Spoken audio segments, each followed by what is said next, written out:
Di tengah peningkatan kasus COVID-19 di Cina, Organisasi Kesehatan Dunia atau WHO mendesak Cina agar transparan dan terbuka dalam membagikan data kasus terbaru, real dan spesifik ke seluruh dunia. Bukan tanpa maksud, tujuannya agar negara lain dapat mempelajari pengalaman Cina dan bisa merespon kasus COVID-19 secara efektif. Sebelumnya, jumlah pasti kasus COVID-19 di Cina sudah tidak bisa dideteksi karena pemerintahnya menghentikan penghitungan terhitung pada 25 Desember 2022.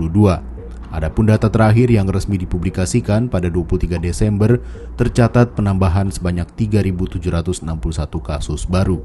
Sejumlah berita tentang peningkatan kasus COVID-19 di Cina memicu kekhawatiran seluruh dunia yang mempertanyakan akurasi penghitungan dan pelaporan data di negara itu. Jika Cina butuh bantuan, Sekretaris Jenderal WHO Tedros Adhanom Ghebreyesus memastikan WHO siap setiap saat. Presiden Taiwan Tsai Ing-wen pun bahkan siap membantu untuk kepentingan kemanusiaan apabila dibutuhkan. Hal ini tak sejalan dengan optimisme Presiden Xi Jinping. Xi justru menyebut secercah harapan sudah terlihat di depan mata seiring langkah Cina memasuki tahapan baru dalam upaya pencegahan dan pengendalian, yakni merujuk pada pelonggaran dan pencabutan protokol kesehatan ketat terkait COVID-19. Selain itu, Kementerian Luar Negeri Cina menyebut prokes hanya boleh dilakukan atas dasar ilmiah. Cina justru menuduh negara-negara di barat dan media terlalu membesar-besarkan situasi COVID-19 di Cina. Apa yang terjadi di Cina dalam pandangan Beijing masih terkendali dan sudah diprediksi sebelumnya. Menyusul pencabutan aturan ketat prokes tersebut, warga Cina berbondong-bondong plesir ke luar negeri.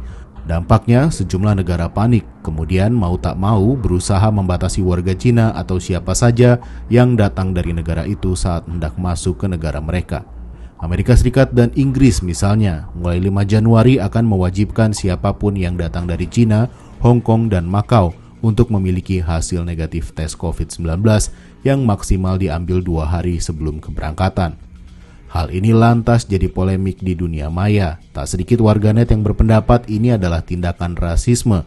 Namun ada juga yang berpendapat sikap Barat tidak seberapa dibanding dengan pembatasan yang diterapkan Cina pada siapapun yang datang ke negeri tirai bambu itu.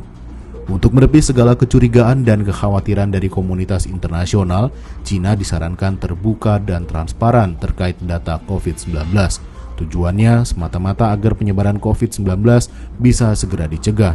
Selain itu, komunitas internasional bisa segera membantu jika Cina memang sudah kewalahan dan membutuhkan uluran tangan.